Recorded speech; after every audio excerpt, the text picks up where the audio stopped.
Los Angeles, 1969. The backdrop of cultural turmoil and musical styles gave birth to a band called War.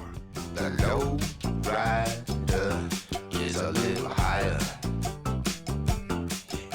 One day I was in this bar, I think it was the Cozy Lounge, or it could have been over in San Pedro, but I got a call from these guys to play. I looked over and there was this young guy playing bass. He was my age, and that was Howard Scott. Me and Harold started talking. We wanted to form our own band, so we formed a band called The Night Shift. So we got with Deacon Jones and played a few shows with him, a lot of shows.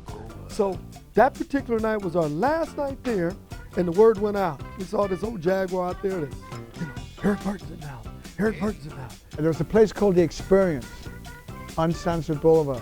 I went in every day to jam. Eric would come in, and then he and I would jam with a band called Blues Image. Eric and I went down to see this band. And the next thing I knew, I looked and I seen this little wiry guy coming up with this big ass afro. So they sent Lee Oscar up to jam with us. So I saw Lee coming to the audience, stay here guy. And I thought that was Eric Burton. So Lee Oscar, he got up there and we started playing, and boy, we must have played about 30, 40 minutes straight. 45 maybe. And everybody was standing on top of the tables, they went crazy. And that's when Jerry Goldstein walked in. He walked in and he says, you guys are pretty good. So I'm driving with Eric in his car, and he's talking about the concept about spill the wine and take that pearl. See, because back then, alcohol was considered like taboo and not bad, and and drop acid or whatever, You come to Hollywood, leave the gnome, and all that, and lay it in the grass, and the girl whispered in his ear, spill the wine and take that pearl. So that's how this song came about.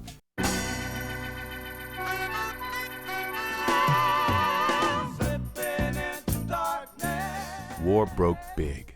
Thought-provoking hits like Slippin' Into Darkness, CISCO Kid, and all-day music saturated the airwaves and climbed the charts. Take my mind. And when Eric left, I told him, I'm not leaving. I'm not leaving these guys. I mean, unless they're gonna kick me out, why would I want to leave? I mean, this is the greatest experience I ever had in my life. As the 70s gave way to the 80s, musical taste changed, and War struggled to keep up. Soon the turmoil that gave birth to the band laid claim to their identity. Lonnie Jordan, Goldstein, they wanted more control of what was going on with that band. So they aced me out. So I was out of a job. I had a huge house in North Arlington, Texas, had a Mercedes in the driveway, wife that needed things. And I'm walking around and said, what am I gonna do now? I ain't got no snaps, no gigs. Nobody's gonna hire me to do anything right now because I just left the band War. They think I got it all. So absolutely, my wife and we lost the house, lost the car. Pretty much so we was homeless. The name War is a trademark that somebody who was not even a musician in the band War got the legal rights from the federal court, and members of the band War, like Howard Scott, B.B. Dixon, Harold Brown, and myself, we were not allowed to use the name War anymore. So what do we care? So we still play music.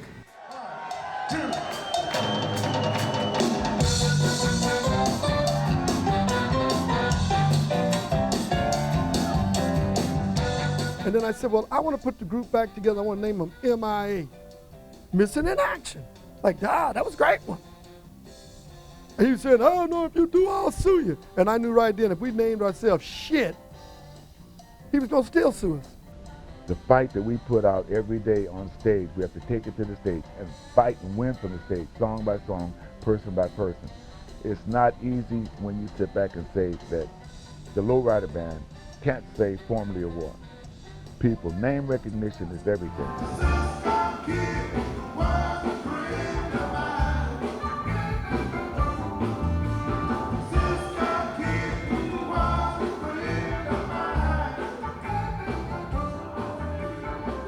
We're we're brotherhood. It ain't about so much the money. And we've all been through it together. We've created some of the best music that's going to be around forever. We created the standards of this century right here. What can you say about this wonderful band? I mean, they've had such amazing hits, just string of hit after hit after hit for me, you know, it's just, we used to cover all their songs. The songs that we've written will be around for the next 100 years, I hope.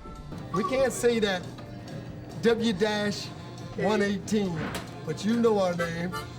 But we're going by the Lowrider Band because all our friends know the Lowrider.